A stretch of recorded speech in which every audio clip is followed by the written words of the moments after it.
It's national meets regional. It's Sidewalks Entertainment. The long-running celebrity, music, and art series. Join us for a new path to arts and entertainment. Our guest today really needs no introduction. Whether it's politics, law, journalism, or acting, he has done it all, and he's always managed to reinvent himself and land on his feet. And he's with us today to talk to us about a TV series he hosts called Tabloid. I'd like to welcome Jerry Springer to Sidewalks. Hi, Cindy. How are you? I'm doing great, Jerry. How are you? Good. Life's good. I'm Gosh. a lucky guy. We are so glad to have you with us today. It's such a pleasure. Thank you. Thank you. Well, you know, before we get started talking about Tabloid, I wanted to talk a little bit about you because as I was reading up, I understand that you have a dual citizenship. Where do you come from? Well, it's not dual citizenship anymore. It's just an American citizen. But I was born in England. And in fact, Okay. I left when I found out I couldn't be king. I was really ticked off. So I come over here and now I find out I can't be president. I mean, what's that about? But no, I'm an American citizen. I came over when I was 5. But I used to talk like this, you know. I used to have a British accent. Actually, I sound more like Dick Van Dyke and Mary Poppins. But yeah, I used to have a British accent. Well, were you one of those kids who sort of practiced at home being a TV host with a hairbrush? Or, you know, what was your game plan when you were a kid thinking about your future? I'm old. When I was a kid, we didn't have television. You know, we had, we had the town crier. No, I had, no, when I was a kid, I wanted to be a baseball player. And then when I got a little bit older, I got into politics pretty early. I mean, I was very active in the civil rights movement and the anti-war movement during the 60s. And then I went to work for Bobby Kennedy, and then when he was assassinated, I started practicing law. I was a lawyer, and then I, for 10 years, was a city councilman and mayor of Cincinnati, and then a news anchor. But I never, I never got involved in, I never wanted to be a talk show host. I didn't even know what that was. The teenage bling ring targeting Hollywood's hottest stars is picking up steam. When these kids see something they want, they just steal it. Generation Y? Come on, more like Generation E for entitled. Oh. With the teenage thieves on such a high, they come up with an outrageous idea. How about stealing from the stars they try so hard to emulate? Wait, I have an idea. What?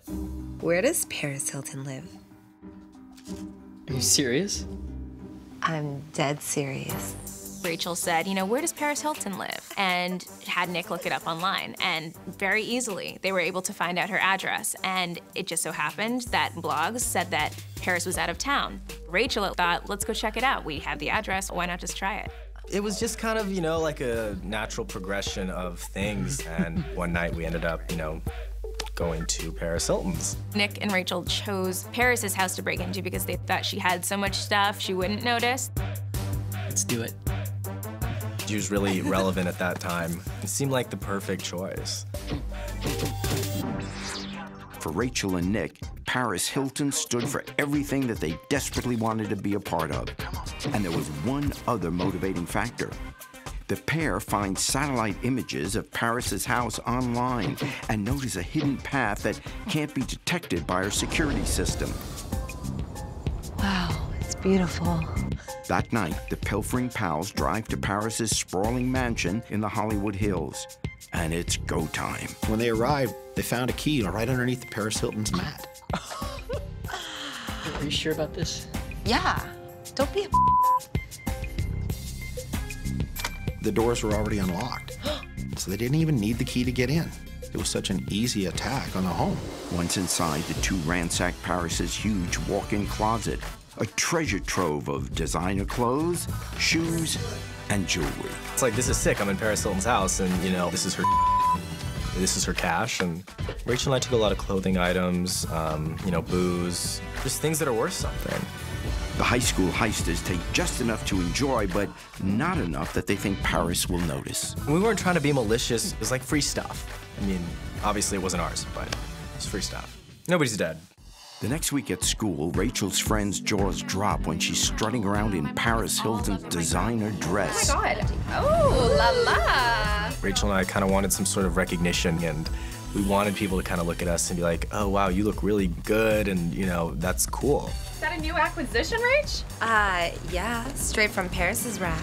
They were like, we just went to Paris's house, and everyone was sort of taken aback with that news. Since when have you been friends with Paris Hilton? Let's talk about your TV series, Tabloid. Yes. What can you tell us about the series and its format?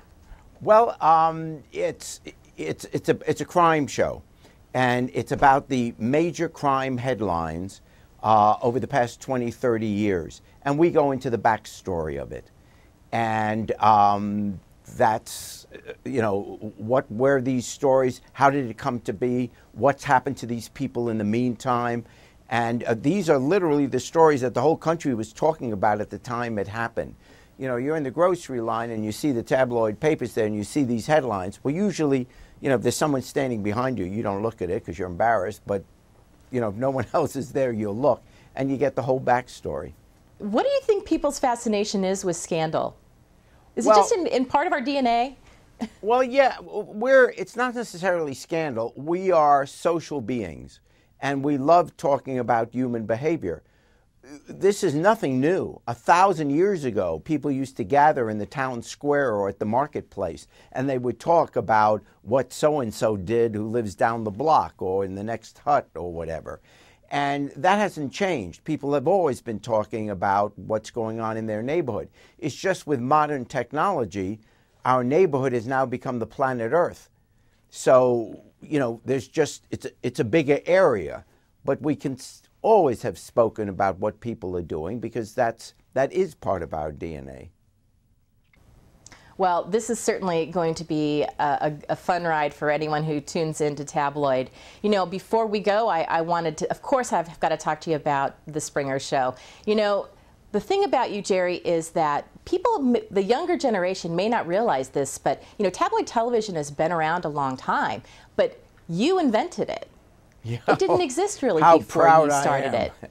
And the fact that, you know, you created this genre, how does that make you feel to know you're sort of a part of sort of pop culture and having imprinted yourself on television this way?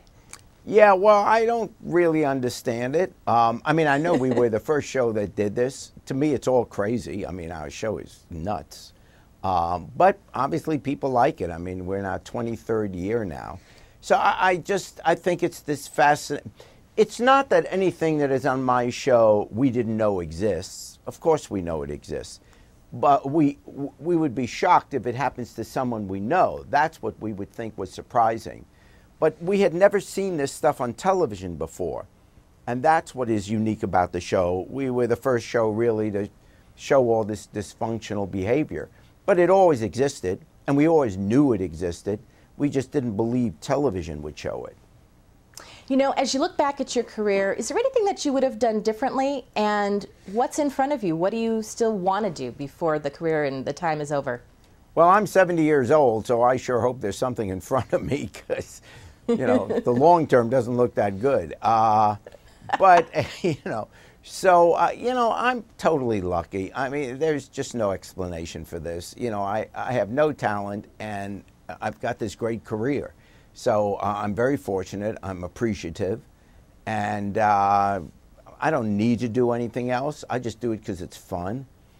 You know, I mean, I do politics, and that I take seriously. That's a serious thing. But right. Television, it's just entertainment. So I never get too bent out of shape about it. I just have a good time. Well, Jerry, we are out of time, unfortunately, but gosh, it was such a pleasure to meet you today, and I wish you all the best with Tabloid and whatever else unfolds for you in your life. Okay. Thank you so much for being with us on Sidewalks. Thanks a lot, Cindy. You're cool. Thank you. Take care. For more full-length celebrity interviews, visit sidewalkstv.com.